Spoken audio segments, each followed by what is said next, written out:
God is fair, life is unfair, don't get the two mixed up. Second lesson, Job's faith was not based on the circumstances of life going his way. Job's faith was based on the goodness of God's character.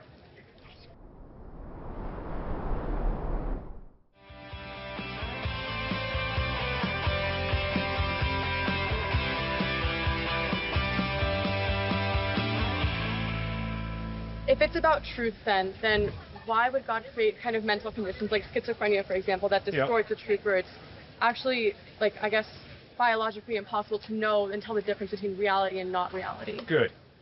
Schizophrenia is a perversion of the beautiful creation that God created. So is sickle cell anemia, so is cancer and heart failure, so is depression and anxiety, chemical imbalances. Unfortunately, the majority, all of us at some point are going to experience it. The aging process. I wish I was your age instead of 70. All right? So we're falling apart. I am falling apart. And that is not good. But where does it come from if not from God? Where it comes from is when human beings rebel against God. Genesis chapter 3 records the big fall. God steps back because human beings tell him, get lost. He responds respectfully to our free will. He takes a step back, and the consequences are horrendous. So then it was original sin that caused this kind of like diseases, mental afflictions? Well, it's a consequence telling God, take a hike. There are consequences. So when God steps back then, it perverses itself then? It falls apart. Is it an intervention of evil or the devil? It's a falling apart. The devil is part of it, but our own sinful choices are part of it. I mean, just study children of alcoholics. There are consequences that are pretty scary to our decisions. And if anybody tells me that this magnificent place was put together last summer, I'm going to tell you you're an idiot.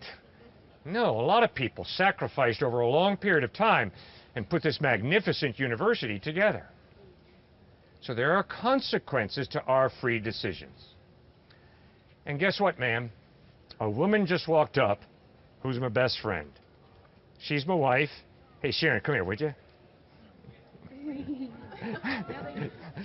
This woman has traveled with me to more college campuses around this country than I could name, and I'm very grateful.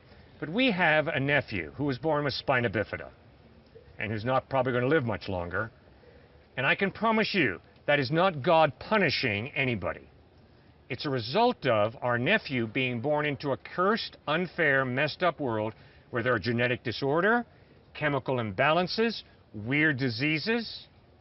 And notice when Jesus walked the planet, he said it's not right. He healed the sick. He raised the dead. He fed the hungry. That's why we should put our faith in Jesus, because he's so good. He's not going to rip anybody off.